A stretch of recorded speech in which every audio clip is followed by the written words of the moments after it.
ပုံမှန်ဆိုရင်ကိုယ့်အထက်လူကြီးကိုလာစားတိုးတောင်းဖို့ပြောရမယ့်စကားတွေကိုမှန်ရှင်းမှရပ်ပြီးအကြိမ်ကြိမ်လေ့ကျင့်တတ်ကြတယ်လေမန်တဲ့ကကိုပုံရိပ်ကိုကြည့်ပြီးမှန်တော်မလားဆိုပြီးချွေးပြန်နေရမျိုးပေါ့ဗျာဒါမဲ့ဒီနေ့ခေတ်မှာအဲ့ဒီမှန်ချက်နေရာကိုအစမ်းထိုးလိုက်တာက AI နေဖက်နေပြီ အေးဟုတ်တယ်ရှင်တရက်ကိုမီခွန်ပေါင်း1.5ဘီလီယံလောက် AIC ရောက်နေတယ်ဆိုတော့တော်တော်များတာပေါ့အထူးသဖြင့်ကျန်းစီလေးဆိုရင်လေလာစားတိုးတောင်းဖို့ကစားလို့ပြဿနာတွေကိုကြိုတင်လေ့ကျင့်တဲ့နေရာမှာ ChatGPT လို့ AI တွေကိုတုံးနေကြပြီဘာလို့လဲဆိုတော့ AI ကလူကိုဖေတော့မှအကယ်မဖြတ်ဘူးဆိုတဲ့အချက်ကြောင့်လို့ထင်တယ်ဗျာဟုတ်ပါဒီလိုအကဲမဖြတ်ဘူးဆိုတဲ့ခန်းစားချက်ကလူတွေကိုပိုပြီးပွင့်လင်းစေတာပေါ့ဒါပေမဲ့အဲ့ကနေစပြီးပြဿနာတွေလာတော့တာပဲလीအဲ့ဒါကြောင့်ဒီနေ့ကျွန်တော်တို့ရဲ့အသေးစိတ်လေ့လာဆွေးနွေးမှုမှာဒီလောက်လူတုံးများနေတဲ့ AI တွေစီကိုဘလို့ရမျိုးတွေလုံးဝမမေ့သင့်ဘူးလဲဆိုတဲ့အချက်နားချက်ကိုဖော်ထုတ်တော့မှာပါဟုတ်ပြီလူတွေကအရာအလုံးကိုရင်ဖွင့်နေကြတာကနေစကြည့်အောင်ရှင်ပထမချက်အနေနဲ့ဘန်အချက်လက်တွေစကားဝတ်တွေရုံးကအရေးကြီးစာရွက်စာတမ်းတွေလို့ကိုရဲကိုရာတွေကို AI နဲ့လုံးဝမထည့်သင့်ဘူးအဲ့ဒီကတော့ရှင်းပါတယ်ဗျာ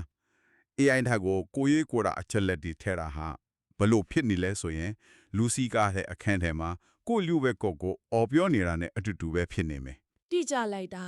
အဲ့ဒီလိုအော်ပြောနေုံတင်မကဘူးလေလူတွေကဖန်သားပြင်ကိုကြည့်ပြီး AI ကိုပိုင်တိုင်ယာရီလို့ထင်နေကြပဲမဲ့တကယ်တမ်းကျတော့အဲ့ဒါကထိန်းချုပ်မှုမရှိနိုင်တော့တဲ့အများသုံးခလောက်မှတ်စုတစ်ခုဖြစ်သွားပြီ။အော်ကိုထည့်လိုက်တဲ့ data တွေကကိုလက်ထဲမှာအပြည့်အဝရှိမနေတော့ဘူးပေါ့ဟုတ်တယ်ရှင်စစ်နှစ်တဲမှာအလွယ်တကူပေါက်ကျသွားနိုင်တယ်။ဒါဆိုဒုတိယအချက်ကိုတွားအောင်ဗျာ။ကိုအချက်လက်တွေပေါက်ကျနိုင်တဲ့အပြင်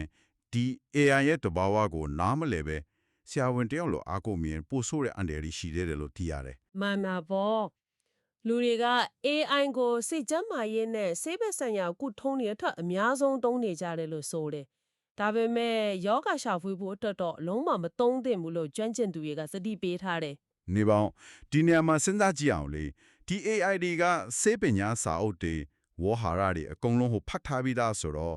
ဆရာဝန်တယောက်ထက်တောင်မှညံပိုကောက်နေနိုင်တာပဲဗျာ။ဘာလို့ယောဂရှာဖွေခိုင်းလို့မရတာမှလဲအဲ့ဒီလိုမဟုတ်ဘူးရှင်။ AI ကဝေါ်ဟာရတွေကိုသိပေမဲ့သူအလုံးလို့ပုံကိုကလူတွေစဉ်းစားတွေးခေါ်တယ်လို့မဟုတ်ဘူးလေ။သူကစာသားတွေကိုကြိုတင်ခံမှန်းတဲ့စနစ်တစ်ခုတာဖြစ်တယ်။ရှေ့ကစကလုံးနဲ့အလိုက်ဖက်ဆုံးနောက်စကလုံးကိုတွက်ချက်ဆက်ပေးယုံတက်တက်ပဲဘယ်လိုပြောမလဲစေပညာဆိုင်ကတကယ်နားလည်မှုမရှိဘူးပေါ့အတိကျပဲရှင်။ဒါကြောင့်သတင်းအမှားတွေပေးနိုင်ကြအရင်များတယ်။အော်တကယ်တမ်းနားလည်ပြီးပြောနေတာမဟုတ်ပဲစကလုံးဆက်တန်းကစားနေတယ်လို့မျိုးပေါ့ဟုတ်ပါတယ်အဲအကြောင်းစစ်တခအချက်တနေနဲ့ AI ကြီးကိုတထားလီလုံးဝအခြေမမရှိတဲ့ theory တွေကိုတောင်းယုံကြည်ချက်အကျင့်နဲ့ဆက်ပြောဆိုတတ်တာဒါကိုရောင်ရင်တုံ့ပြန်မှုလို့ခေါ်တယ်လေဒီလိုရောင်ရမ်းပြောတာတွေကိုအမှန်ထင်သွားရင်အသက်အန္တရာယ်ပါထိခိုက်နိုင်တယ်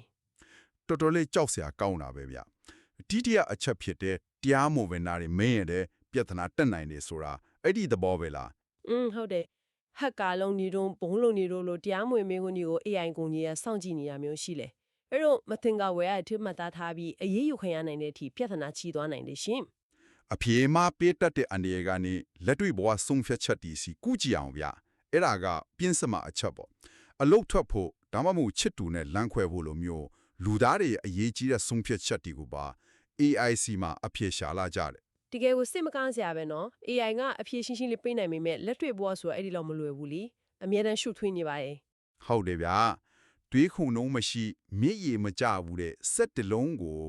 လူသားတွေရဲ့ခံစားချက်ပြဿနာသွားမင်းနေတာက